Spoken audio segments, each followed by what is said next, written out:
කල්ප 91කට කලින් ලෝකේ පහළ වුණා විපස්සී කියලා බුදුවරයෙක්. කවුද? විපස්සී. අහලාද නේද? සත්බුදුවරුන්ගෙන් පළවෙනි බුදුරජාණන් වහන්සේ. ඒ විපස්සී බුදුරජාණන් වහන්සේ උපදින්නට කලින් අබුද්ධෝත්පාද කාලයක ලෝකේ පහළ වුණා පසේ බුදුවරු දෙදෙනෙක්. ඒ පසේ බුදුවරු දෙදෙනාගෙන් එක නමකට ටිකක් අසනීපයක් වුණා. ඉතින් අනිත් පසේ බුදුරජාණන් වහන්සේ දවසක් පිණ්ඩපාතේ වැඩියා. උන්වහන්සේගේ රෝගහබාධයටත් මේ යමක් අරගෙන එන්නේ.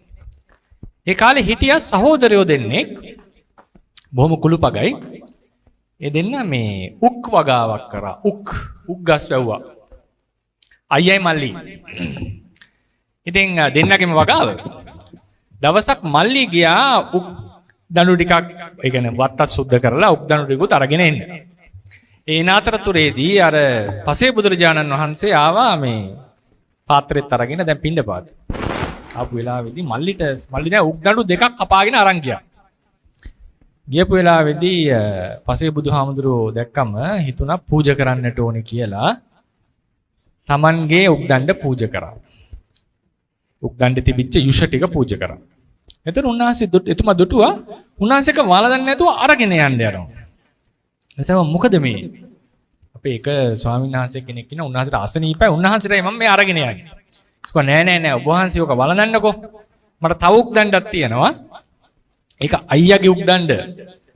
විශ්වාසයෙන් අරක වළඳන්න කියලා මේ අනිත් එකත් පූජා කරා. ඊට පස්සේ ප්‍රාර්ථනාවක් සිද්ධ කරා. මොකද්ද? මට සියලු භවභෝග සම්පත් විඳලා සංසාරයේ සැප විඳලා දිව්‍ය මනුස්ස සම්පත් විඳලා අවසානයේ නිවන් දකින්න ලැබේවා කියලා ප්‍රාර්ථනාවක් කරා. ගිහිල්ලා අයියට පණිවිඩය කිව්වා. අයියත් සතුටු සිතෙන් අනුමෝදන් වෙලා හිතුවා ප්‍රාර්ථනා කරා මගේ උක්දණ්ඩේ පූජාවෙන් මල්ලි තමයි දුන්නේ.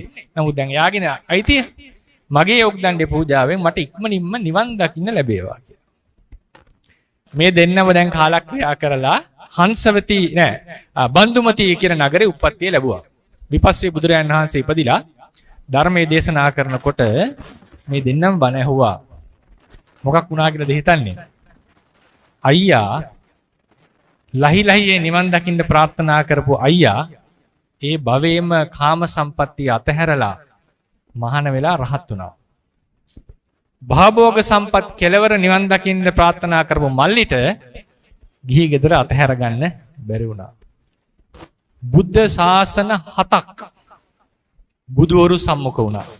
කෙටියෙන්ම නිවන ප්‍රාර්ථනා කළොත් අපිට කෙටියෙන්ම නිවන් දකින්න පුළුවන්.